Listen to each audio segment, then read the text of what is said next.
Hello बच्चों, कैसे हैं आप लोग।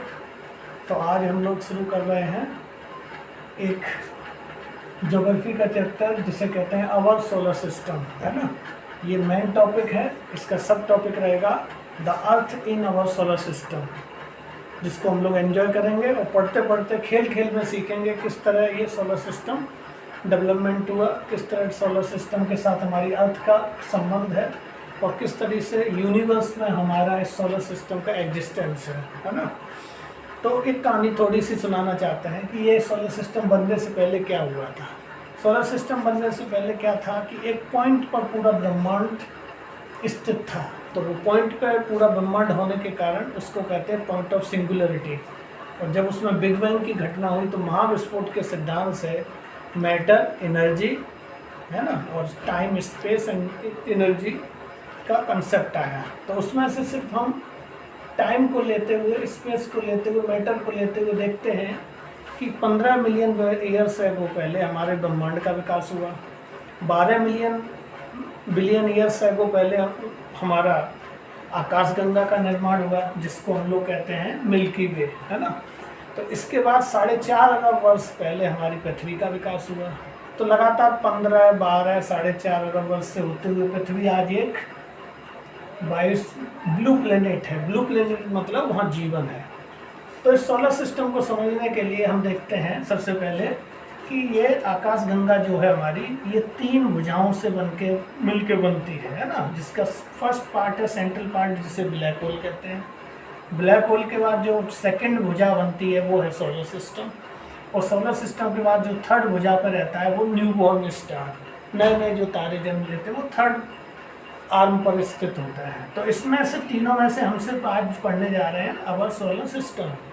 तो अवर सोलर सिस्टम में देखेंगे सन है, प्लस पहले 9 ग्रह थे, अब वो 8 हो गए हैं, है ना। yes.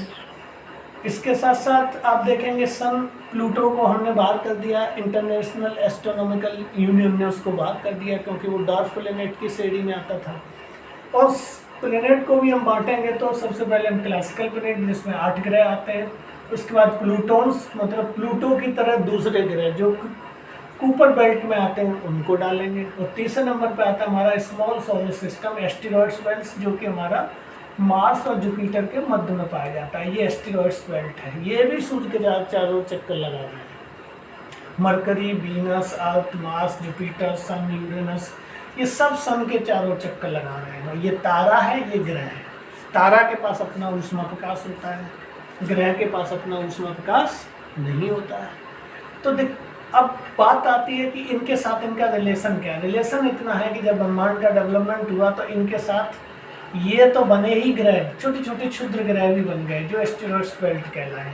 अब मरकरी देखेंगे, हम वीनस देखेंगे, इसके पास नो सैटेलाइट है, कोई सैटेलाइट नहीं है। उपग्रह ग्रह के चक्कर लगाते हैं, ग्रह तारे के चक्कर लगाते हैं। अंतर ये है थोड़ा सा, मरकरी वीनस पर नो सैटेलाइट। यूरेनस और वीनस के पास जो इसकी गति है घूमने की, ये है क्लॉकवाइज, और बाकी जो 6 बचे उनकी है एंटी क्लॉकवाइज। और जो क्षुद्र ग्रह पट्टी है वो हमने बता दिया मार्स और जुपिटर के पास है। इसके पास एक तीसरा और आता है जिसको पुच्छम तारा या कोमेट्स कहते हैं, है ना, जिसको धूमकेतु भी कहते हैं। और इसकी पूंछ सूर्य के विपरीत होती है और ये लगभग हमारे 8 ग्रह के बाद पाया जाता है। ये कोमेट्स ऊपर बेल्ट की तरफ, प्लूटोन्स की तरफ, है ना। इसके बाद दूसरे नंबर पर आते हैं मीटेरॉइड्स, इनको केतु भी कहते हैं, उल्कापिंड भी कहते हैं। ये उल्कापिंड वही हैं जो धीरे धीरे आकर हमारे वायुमंडल में प्रवेश करते हैं और जलते हुए हमारी पृथ्वी पर गिरते हैं या आकाश में ही 80 किलोमीटर पहले ही जल जाते हैं, है ना। इसके बाद हम देखते हैं कि इनका आपस में विशेषताएं क्या हैं। मरकरी है, ये सबसे डेंसिटी लाइक अर्थ है, सार्वजनिक तीव्र परिक्रमण है, 88 दिन में इसका रिवोल्यूशन पीरियड है और सबसे ज़्यादा सार्वजनिक तापांतर वाला ग्रह है ये। तो ये मरकरी है और ये सूर्य से पास है, लेकिन ये सूर्य के पास होते हुए भी सबसे गर्म नहीं है। सबसे गर्म है आपका वीनस। वीनस क्यों गर्म है? क्योंकि इस पर SO2 और CO2 की मात्रा ज़्यादा है, तो ये ज़्यादा गैस उत्सर्जित करते हैं, इसी से चमकीली भी है, ये गर्म भी है, ये ग्रह चमकीला भी है, ये जुड़वा बहनें हैं, पृथ्वी के लायक है, तो जुड़वा ट्विंस हैं और पृथ्वी जैसी है दिखती है। और ये आलसी है, आलसी इन द सेंस कि इसका जो रोटेशन है वो बड़ा धीरे धीरे होता है। इसके कंपैरिजन में जुपिटर को देखें तो इसका तीव्रतम होता है सबसे ज़्यादा। ये 9 घंटे में ही ये पूरा कर देता है, 9 घंटे 55 मिनट में ही ये पूरा कर देता है अपना एक रोटेशन, और ये करता है 243 दिन में जाके, है ना। इसके बाद देखेंगे हम लोग, ये सबसे ज़्यादा प्रेशर कुकर कंडीशन वाला है, 478 डिग्री टेम्परेचर इसका मिनिमम है, औसत है। और ये moon and evening, morning and evening star भी कहलाता है। इसके बाद अर्थ के बारे में तो हम अलग से पढ़ेंगे, क्योंकि अर्थ एक अलग चैप्टर है, और अर्थ एक हमारा ब्लू प्लेनेट है, जीवन है, बायोस्फीयर है, इसको अलग से देखेंगे। फिर मार्स पर आ जाते हैं। मार्स को रेड प्लेनेट कहते हैं, और यहाँ पर मंगल मिशन कई सारे बनाए गए हैं। हम लोग यहाँ पहुँचने का प्रयास कर रहे हैं, क्योंकि यहाँ कभी जीवन था लेकिन अब जीवन नहीं है। उसके बाद जुपिटर आते हैं, ये अपने सबसे स्पीडेस्ट रोटेशन मैंने अभी बताया। मास्टर ऑफ गॉड्स भी कहते हैं, तारा के लायक है, उसका अपना सोलर सिस्टम है। सबसे खास बात ये है, सूर्य का भी है और इसका भी है, इसलिए इसको कहते हैं मिनिएचर सोलर सिस्टम। तो मिनिएचर के साथ ही जुपिटर सबसे बड़ा हो गया। अच्छा, इसके सैटेलाइट की बात करें तो सबसे ज़्यादा सैटेलाइट आपके सैटर्न के हैं, फिर जुपिटर के हैं, फिर यूरेनस के हैं, नेपच्यून के हैं। इसके बाद आते हैं सैटर्न पर, तो ये सामुद्रिक चपटा है, ये गैलेक्सी लाइक प्लेनेट है, क्योंकि गैसों से बना है और इतना हल्का है, समुद्र में या पानी में कहीं भी फेंक दो तो तैरता चला जाएगा। इस पर बलय से बना हुआ, बलय दिखते हैं अलग अलग, तैरता हुआ गैस, इसीलिए गैसों का गोला भी कहा जाता है। मीथेन और अमोनिया के यहाँ बादल पाए जाते हैं। अच्छा, जुपिटर और सैटर्न को एक साथ ज्वाइंट करें तो ये गैस जाइंट है, गैसों का रूप है। इसी के साथ यूरेनस और नेपच्यून को एक साथ ज्वाइंट करें तो ये आइस जाइंट है, मतलब यहाँ बर्फ के पिंड ज़्यादा पाए जाते हैं, यहाँ गैस के गोले ज़्यादा पाए जाते हैं। इसका सैटर्न के बाद फिर तीसरा सबसे बड़ा ग्रह साइज में देखा जाए तो ये यूरेनस है, और ये लेटा हुआ है, क्योंकि इसका 82.5 डिग्री इसका झुकाव है, तो ये लेटा हुआ, आराम से लेटा है।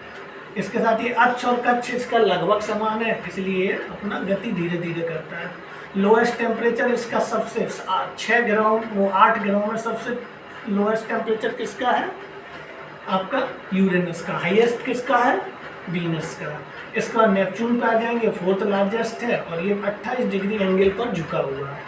और सबसे खास बात ये जहाँ 88 दिन में ही परिक्रमा कर लेता है सन की, और वहीं ये 164 वर्ष में करता है। खास बात ये है कि ये 4 ग्रह लेते हैं तो इनको टेरेस्ट्रियल प्लेनेट कहते हैं, क्योंकि इनके रिवॉल्यूशन पीरियड किस में आता है? डेज में आता है। और ये 4 प्लेनेट जोवियन प्लेनेट कहलाते हैं, और इनका रिवॉल्यूशन पीरियड ईयर्स में आता है।